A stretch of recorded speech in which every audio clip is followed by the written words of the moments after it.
The crystal chandeliers of the Grand Plaza Hotel's ballroom cast dancing shadows across the annual Morrison family reunion.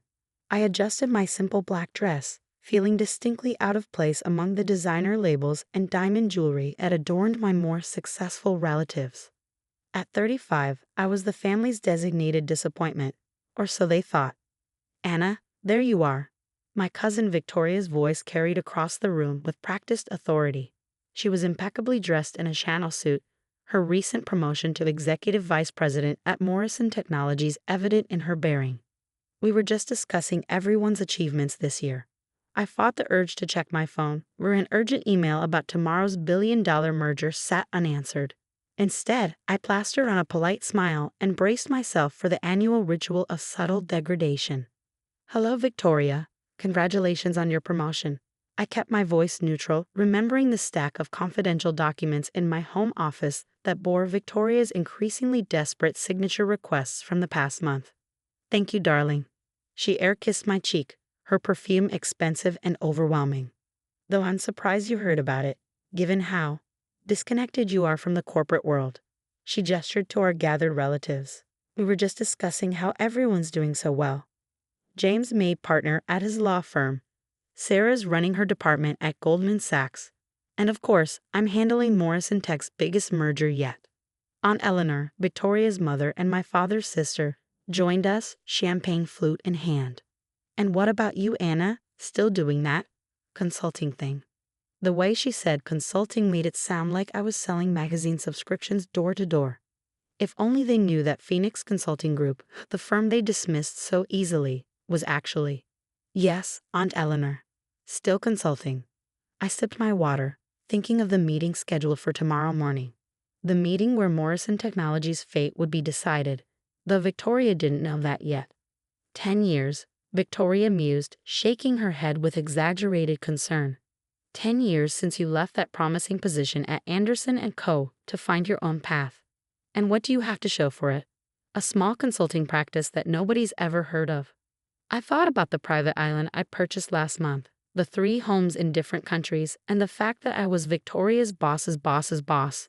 Not that she knew it. Phoenix Consulting Group operated entirely through subsidiaries and shell companies, with my name carefully hidden from public records.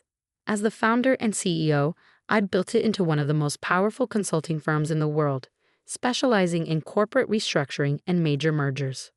"We do all right," I said mildly. "How's the merger going, Victoria? I heard there were some complications." Her perfectly maintained smile flickered for just a moment. "Nothing I can't handle. Though I wouldn't expect you to understand the complexities of a billion-dollar merger." James, our cousin who just made partner at his law firm, joined our little circle. "Are you still working out of that small office downtown, Anna? I could help you find a real job. My firm's always looking for administrative support." I bit back a laugh, remembering the meeting last week where James's firm had desperately pitched their services to Phoenix Consulting Group, unaware that the mysterious CEO they were trying to impress was standing right in front of them now. "That's so kind of you, James," I said, watching him preen at my apparent gratitude. "But I'm comfortable where I am." "Oh, honey," Aunt Eleanor interjected, her voice dripping with false sympathy. "You shouldn't settle for comfortable. Look at Victoria. She's about to close the biggest deal in Morrison Tech's history. The merger with Global Tech will make her career." If they only knew that Global Tech was one of my shell companies, created specifically to force Morrison Tech into a position where they'd need Phoenix Consulting Group's help. Victoria's biggest deal was actually my carefully orchestrated plan to teach my family a much-needed lesson in humility. "Speaking of the merger," Victoria said, checking her designer watch, "I should go. Early meeting tomorrow with the consulting team. They're just advisors, of course, but we have to humor them." She gave me a patronizing smile. "You should come by the office sometime, Hannah. See what a real business looks like." I thought about the meeting she was referring to, the one where I would be sitting at the head of the table, not as Anna Morrison, the family disappointment, but as A.M. Phoenix, the reclusive founder of Phoenix Consulting Group. "Actually," I said, finishing my water, "I have an early meeting tomorrow too, a signing ceremony for a rather important contract." "Oh?" James smirked. "Finally landed a big client for your little consultation business." Something like that. I smiled, thinking of the stunned expressions I'd see tomorrow. You could say tomorrow will change everything.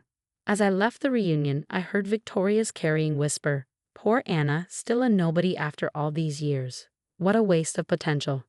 In my car, I finally checked the email that had been buzzing in my pocket. It was from my COO. "Everything's set for tomorrow. Morrison Tech's board is desperate to close this deal. They don't realize we're the ones holding all the cards." I drove home to my penthouse apartment, the one my family didn't know about, and spent the evening reviewing the final documents for tomorrow's meeting. The merger agreement was complex, deliberately so. Buried within its hundreds of pages were clauses that would give Phoenix Consulting Group significant control over Morrison Tech's operations. Victoria thought she was orchestrating a simple merger. In reality, she was about to hand control of her company to the cousin she'd spent years mocking. In my home office, I opened my safe and pulled out a thick folder labeled Project Morrison. Inside were years of documentation, every dismissive comment, every condescending remark, matched with corresponding business decisions that had slowly but surely led Morrison Tech into my web. Tomorrow, they would finally learn that success doesn't always wear designer labels or broadcast itself from chandelier ballrooms. Sometimes it works quietly in the shadows, building something far bigger than anyone could imagine. I picked up my phone and dialed my assistant, Sarah. "Make sure the conference room is ready for tomorrow's 9 a.m. meeting. And please have the photographer on standby.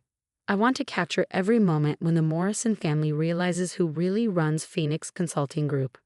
As I prepared for bed, I couldn't help but smile at the thought of tomorrow's revelation. Sometimes, the best revenge isn't served cold, it's served with a billion-dollar merger agreement and a signature line that reads, "Am Phoenix, CEO." The Phoenix Consulting Group's headquarters occupied the top 5 floors of downtown's most prestigious office tower. I stood in my private elevator, ascending to the penthouse conference room, watching the city wake up through the glass walls. My Armani suit, one I'd never wear to family functions, felt like armor. "Good morning, Ms. Phoenix," my assistant Sarah greeted me as I stepped out. After 10 years, she was one of the few who knew both sides of my life. "The Morrison Tech team is waiting in the main conference room. Your cousin Victoria is apparently quite vocal about the delay." I checked my reflection in the brushed steel walls. Gone was the intentionally understated Anna from last night's reunion. Today I was Am Phoenix, CEO of one of the world's most powerful consulting firms. "How long have they been waiting?" I asked, already knowing the answer. 20 minutes. Sarah's smile held a touch of mischief. "Ms. Morrison has mentioned her important position approximately 12 times. Well then," I straightened my jacket, "let's not keep them waiting any longer." The main conference room was a testament to power, with floor-to-ceiling windows offering a commanding view of the city. Victoria stood at one end of the massive table, mid-rant about the disrespect of being kept waiting. James sat nearby, presumably there as Morrison Tech's legal counsel. Several board members, including my Uncle Robert, Victoria's father, and Morrison Tech's CEO, occupied the other seats. Finally, Victoria exclaimed as the door opened. "Do you have any idea who I—" Her voice trailed off as I walked in, her expression shifting from outrage to confusion to disbelief. "Anna," James stood up so quickly he knocked over his water glass. "What are you doing here? This is a private meeting." I walked calmly to the head of the table, setting my briefcase down with a quiet click that seemed to echo in the stunned silence. "Good morning, everyone." I kept my voice professional, hitting the button that lowered the room's presentation screens. "I apologize for the delay. Shall we begin discussing the Morrison Tech Global Tech merger?" Uncle Robert found his voice first. "Anna, this is highly inappropriate. Where is AM Phoenix? We're here to meet with the CEO." "You are." I sat down, nodding to Sarah, who began distributing folders. "AM Phoenix, Anna Morrison Phoenix, founder and CEO of Phoenix Consulting Group. And as of this morning, the majority shareholder of Global Tech Industries."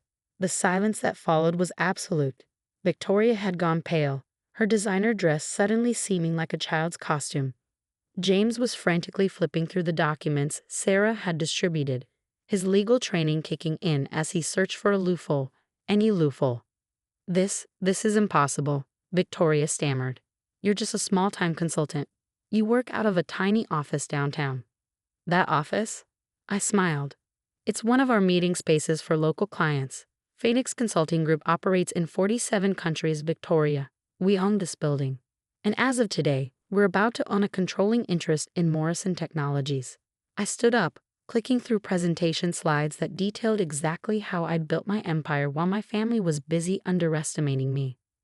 10 years ago, when I left Anderson & Co., everyone thought I was throwing my career away. What you didn't know was that I'd already secured contracts with 3 major international clients. While you were mocking my little consulting business, I was building a global network of subsidiaries and partnerships. Uncle Robert's face had turned an interesting shade of gray. Global Tech, it's your company. Through a series of shell corporations, yes. Just like the venture capital firm that's been buying up Morrison Tech's debt for the past 3 years. I met his eyes across the table. The same debt you're hoping this merger will help you resolve. Victoria sank into her chair. The merger terms, the consulting fees, are non-negotiable. I pulled out the final contract. Phoenix Consulting Group will assume control of Morrison Tech's operations, restructure the management team, and implement a new corporate strategy. You can't do this, James interjected, his legal partner bravado cracking. The board won't approve. The board already has. I nodded to Sarah, who displayed the voting results. They did so last night after reviewing the complete terms. Terms that make it clear Morrison Tech will face immediate loan recalls without this merger. Uncle Robert stood up slowly, his authority visibly crumbling. Why, Anna? Why go to all this trouble? Because 10 years ago, you all taught me a valuable lesson. I walked around the table slowly. You taught me that perception matters more than reality. That titles and appearances count more than actual ability. I stopped beside Victoria's chair. Last night, cousin. What did you call me? A nobody after all these years? Victoria couldn't meet my eyes. The memory of her words at the reunion hung heavy in the air. Here's today's reality. I continued. Morrison Technologies is now a subsidiary of Phoenix Consulting Group. Victoria, your position as Executive Vice President is being eliminated. James, your firm's services will no longer be required. I turned to Uncle Robert. And you, Uncle, will be announcing your retirement, effective immediately. The next hour was a blur of signatures, legal requirements, and shocked silences. As the Morrison contingent prepared to leave, thoroughly defeated, I called out one last time. Victoria. She turned, her makeup smeared from poorly concealed tears. Next family reunion, remember, success doesn't always wear Chanel. After they left, I stood at the window, watching the city spread out below. Sarah appeared at my side with a coffee. Was it worth it? She asked quietly. All these years of hiding your success. I thought about the decades of condescension, the dismissive comments, the patronizing offers of real jobs. Then I thought about the empire I'd built, the thousands of employees who relied on me, the positive changes I could now implement at Morrison Tech. It wasn't about revenge, I said finally. It was about proving that success comes in many forms, that you don't have to follow their path to build something meaningful. Over the next year, Morrison Technologies transformed under Phoenix Consulting Group's leadership. I appointed competent executives based on merit rather than family connections. Victoria eventually found a mid-level position at another firm, hopefully having learned the value of humility. James's law firm struggled after losing both Morrison Tech and Phoenix as clients. The family dynamics shifted too. At the next reunion, held in a much more modest venue, there was less bragging about job titles and more genuine conversation. Aunt Eleanor actually asked about my business with real interest, though she still occasionally flinched when someone mentioned Phoenix Consulting Group. My father, who had watched silently for years as his sister and her family dismissed his daughter's choices, finally told me how proud he was. Not of my financial success, but of how I handled it all. You built something real, he said, hugging me at the office one day. Something that matters beyond just money and power. He was right. Phoenix Consulting Group had become more than just a vehicle for proving my worth to my family. It was a force for change in the business world, promoting innovation and ethical leadership. In my office, I keep a small photo from that first reunion after the revelation. It shows the moment Victoria realized who I really was. Not because I enjoy her discomfort, but as a reminder that true success isn't about titles or appearances. It's about building something meaningful, something that lasts. The random consultant they dismissed for a decade had built an empire. But more importantly, she built it her way, on her own terms. And that, more than any merger or acquisition, was the real victory. These days, when people ask about my path to success, I tell them the truth. Sometimes the quietest voice in the room belongs to the most powerful person at the table. And sometimes, the best response to those who underestimate you isn't to prove them wrong immediately. It's to build something so magnificent that when they finally realize their mistake, it's already too late to matter. As for that little consulting business they used to mock, it just acquired its 100th company last week. But that's a story for another family reunion.